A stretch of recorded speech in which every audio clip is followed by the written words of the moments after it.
देखो, जब भी आप ये करते हो ना कि किसी भी ग्रह को या किसी भी घर को आप देखते हो, अगर उस चीज का आप टेक्निकल एस्पेक्ट में नहीं जाएंगे, टेक्निकलिटीज में आप नहीं फोकस करेंगे, तो आपको हमेशा गलत इंफॉर्मेशन भी मिलेगा।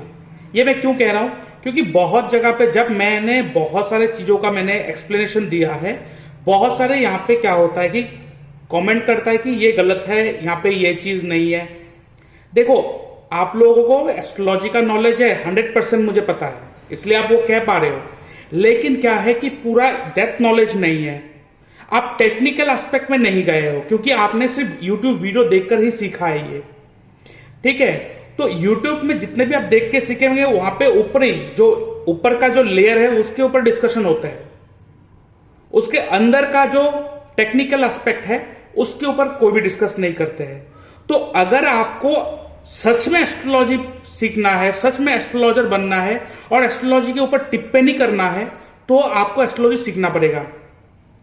जस्ट ये यूट्यूब सारे का वीडियो देखकर आपको कुछ पता नहीं चलेगा। इवन मैं भी जो टेक्निकल पार्ट है हर चीज का, वो यूट्यूब में नहीं कहता हूं। क्यों? क्योंकि वो मेरे कोर्स का पार्ट है, वो मैं सिखाता हूं। ठीक है, और वो चीज कोई भी डिस्कस नहीं करेगा। जैसे कि थोड़ा आपको मैं ग्लिम्स देता हूं।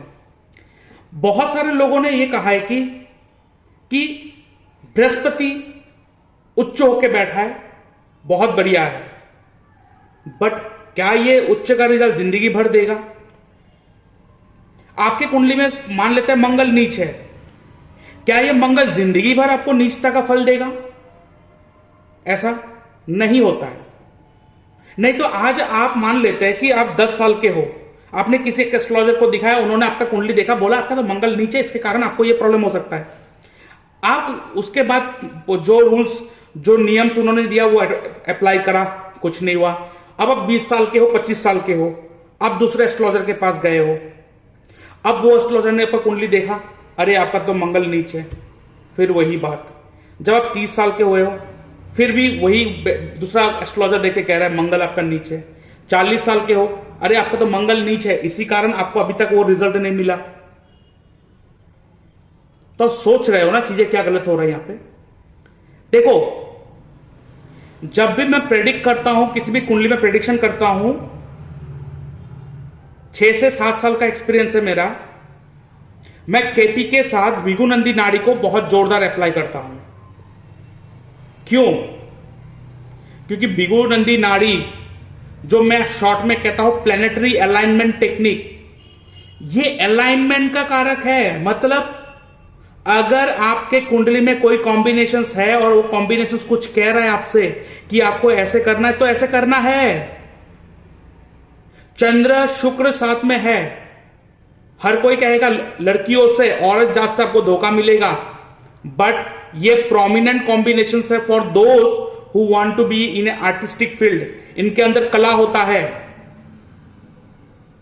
ठीक है, अब यहां पे जब केपी को हम अप्लाई करते हैं, केपी में क्या कहते हैं, कोई भी प्लेनेट शुभ नहीं होता है, कोई भी प्लेनेट अशुभ नहीं होता है। हमें बस देखना है उस प्लेनेट का नक्षत्र लॉर्ड क्या कह रहा है, उसके बाद सब लॉर्ड का भी होती है। ये सारे टेक्निकल एस्पेक्ट में कौन फोकस करेंगे। अब एक चीज बताते हैं आप लोगों को।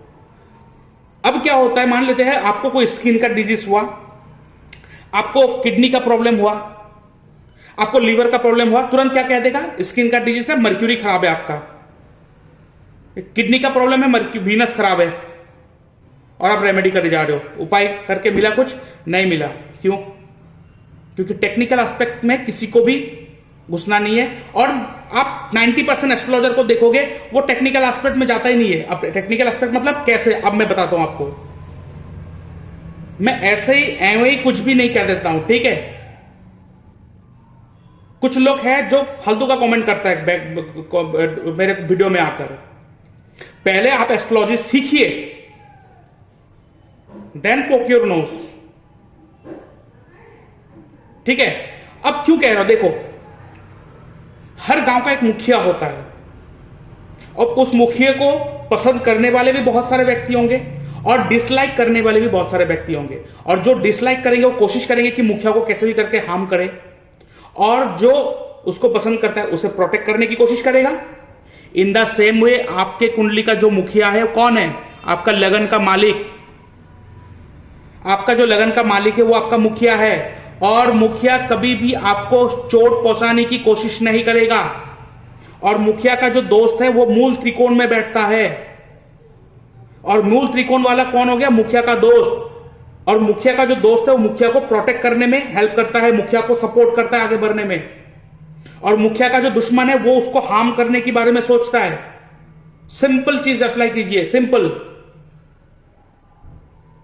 गलत होता है ऐसा कमेंट करते हो, और वो भी ऐसे लोग कमेंट कर रहे हैं जिसको एस्ट्रोलॉजी का कोई पता ही नहीं है।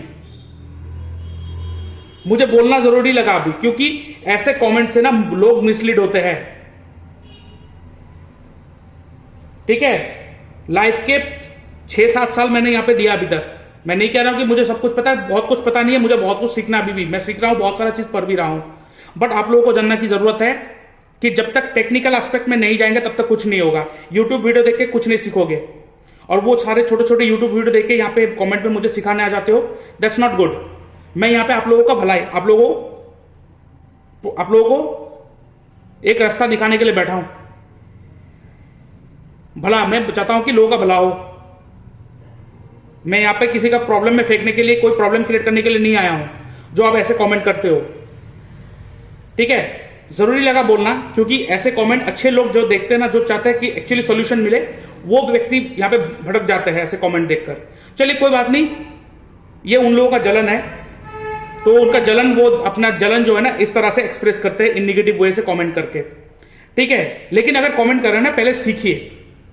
और यूट्यूब वीडियो देखकर एस्ट्रोलॉजी नहीं सीख सकते, you have to go through the technical aspect, तो आपको एस्ट्रोलॉजी सीखना पड़ेगा। ठीक है, अब देखो, जो मैं यहां पे मुखिया के बारे में बात कर रहा था, आपने देखा, दो सिचुएशन लेते हैं, इसको डिस्कस करने से पहले दो सिचुएशन लेते हैं। एक जगह पे मान लेते हैं कि मैं बैठा हूं, यहां पे मैं बैठा हूं, और आप मुझे पसंद नहीं करते, और किसी भी कारण से आपको मौका मिल गया और आप मुझे आके मारना स्टार्ट कर रहे हो, तो आप जो मुझे मार रहे हो, चोट किसे लगा? मुझे लगा। प्रॉब्लम किसको हो रहा है? मुझे हो रहा है। अब इन दिस केस आप मुझे बांध के रखोगे, मुझे पकड़ोगे, या कोई आके आपको पकड़ लेगा? तो अगर कोई आके आपको पकड़ लेगा ना, तो मुझे थोड़ा शांति मिल जाएगा कि मुझे अब उस चोट से मुझे प्रोटेक्शन मिल गया। अब यहां पे जब आप मुझे पकड़ लोगे ना, तो क्या होगा? मेरा हाथ को पकड़ लिया, तो मैं डिफेंड भी नहीं कर पा रहा हूं ना, जो आप मुझे मार रहे हो। मैं तो डिफेंड भी नहीं कर पा रहा हूं जो आप मुझे मार रहे हो। तो जब मैं डिफेंड नहीं करूं तो चोट और ज्यादा लगेगा। ठीक है, ये एक सिचुएशन। दूसरा सिचुएशन, यहां पे कोई नहीं है मुझे कुछ हार्म करने के लिए, बस मैं टेंशन में हूं, एंजाइटी में हूं, मैं डिप्रेस्ड हूं, और मैं खुद अपने आप को हार्म करे जा रहा हूं, मैं अपने आप को मार रहा हूं, चाकू लेके मैं हार्म कर रहा हूं। इन दोनों केस में, दोनों ही केस में मुझे ही प्रॉब्लम हो रहा है। इसको क्यों एक्सप्लेन करा, अब मैं बताता हूं, आपको पता चलेगा। तो ये दो सिचुएशन मैंने आपको एक्सप्लेन करा। अब यहां पे देखिए, अब आपके कुंडली का मुखिया कौन और मुखिया का दोस्त कौन? आपके कुंडली का मुखिया अगर मर्क्यूरी है, तो मर्क्यूरी तो कभी कोशिश नहीं करेगा आपको चोट पहुंचाने का। तो अगर उस समय आपको स्किन का डिजीज हो रहा है, तो इसका मतलब उस मुखिया को कोई दूसरा प्लेनेट मार रहा होगा। कौन मार रहा है? उसको हाथ बांधिए। आप क्या करते हो? मर्क्यूरी का डोनेट करके जा रहे हो, तो मर्क्यूरी तो और भी लो हो जाएगा। आपको वहां पे डोनेशन किसका करना चाहिए? जो मर्क्यूरी को मार रहा है। अब मर्क्यूरी को मार कौन रहा है? यही है टेक्निकल एस्पेक्ट, यही चीज के ऊपर मैं बात करता हूं। अब दूसरा सिचुएशन में क्या हो गया? मर्क्यूरी जो है वो उस कुंडली का दुश्मन है। मान लेते हैं अब इस व्यक्ति का लगन मीन लगन है। मीन लगन व्यक्ति के लिए तो मर्क्यूरी बुध जो है मारक हो गया। तो इस सिचुएशन में अगर लगन लॉर्ड स्ट्रांग है, तो जो मर्क्यूरी जो लगन लॉर्ड मुखिया का दुश्मन है, तो मर्क्यूरी उसको मार नहीं पा रहा है। वो जब उसको मार नहीं पा रहा है, क्योंकि वो तो कोशिश करेगा ही ना कैसे भी करके मैं मुखिया को प्रॉब्लम में फेंको। तो जब वो मुखिया को मार नहीं पा रहा ना, वो अपने आप को हार्म करना स्टार्ट कर देगा, ताकि खुद को हार्म करेगा। क्यों? ताकि उसके कारण उस मुखिया को प्रॉब्लम हो। क्यों? मर्क्यूरी जब अपने आप को मारेगा तो प्रॉब्लम किसको होगा? उस नेटिव को ही तो होगा ना। और मारक ग्रह का फॉर्मूला क्या है? कैसे भी करके चोट पहुंचाओ। किसको? नेटिव को। तो इस दूसरे, अब ये जो मैंने बोला, ये दूसरा सिचुएशन हो गया जहां पे मैं खुद अपने आप को मार रहा हूं। क्यों? क्योंकि वो मर्क्यूरी उस ग्रह के लिए मारक है। अब इन दिस केस मुझे मर्क्यूरी का डोनेट करना है। यह है टेक्निकल एस्पेक्ट। ठीक है, जस्ट यूट्यूब का वीडियो देखकर, इंस्टाग्राम का रील देखकर आप मुझे यहां पे जो कमेंट करते हैं ना, बुरा, बहुत अच्छे अच्छे कमेंट करते हैं बहुत लोग, अच्छा लगता है, लेकिन जो बुरे कमेंट कर रहा है ना, उनको ये जानने की जरूरी है कि ये करके आप ही प्रॉब्लम में हो, आपको कोई सॉल्यूशन नहीं मिल रहा है। और अगर सच में कमेंट करना है तो सीखिए पहले, यूट्यूब वीडियो को देखकर यहां पे मत मुझे कहिए ऐसा, क्योंकि मुझे क्या हो रहा है, मैं तो इस फील्ड में हूं और मैं काम करते रहूंगा, सॉल्यूशन आपको नहीं मिलेगा, you will be in trouble. तो अगर टेक्निकल एस्पेक्ट में जाना है ना, तो आपको सीखना पड़ेगा। सिर्फ ये इंस्टाग्राम यूट्यूब का वीडियो देखकर आप एस्ट्रोलॉजी नहीं सीख सकते, नॉट एट ऑल। तो मैं बस यही कह सकता हूं कि टेक्निकल एस्पेक्ट में फोकस कीजिए। ऐसा नहीं कि अगर किडनी का प्रॉब्लम हुआ तो वीनस को ही पकड़ लोगे। अगर वीनस मुखिया है उस कुंडली का, या वीनस उस मुखिया का दोस्त है, तो वीनस कभी आपको हार्म करने के बारे में नहीं सोचेगा। यहां पे कोई दूसरा प्लैनेट होगा जो मुखिया को, वीनस को प्रॉब्लम क्रिएट करवा रहा है। अगर वो ग्रह आपके कुंडली का दुश्मन है, आपके मुखिया का दुश्मन है, और मुखिया को मार नहीं सक रहा है ना, तो अपने आप को मारेगा। इन दैट केस उस समय उनका रेमेडी करना पड़ेगा। यही है टेक्निकल एस्पेक्ट, और इसके लिए आपको एस्ट्रोलॉजी सीखना पड़ेगा। ठीक है।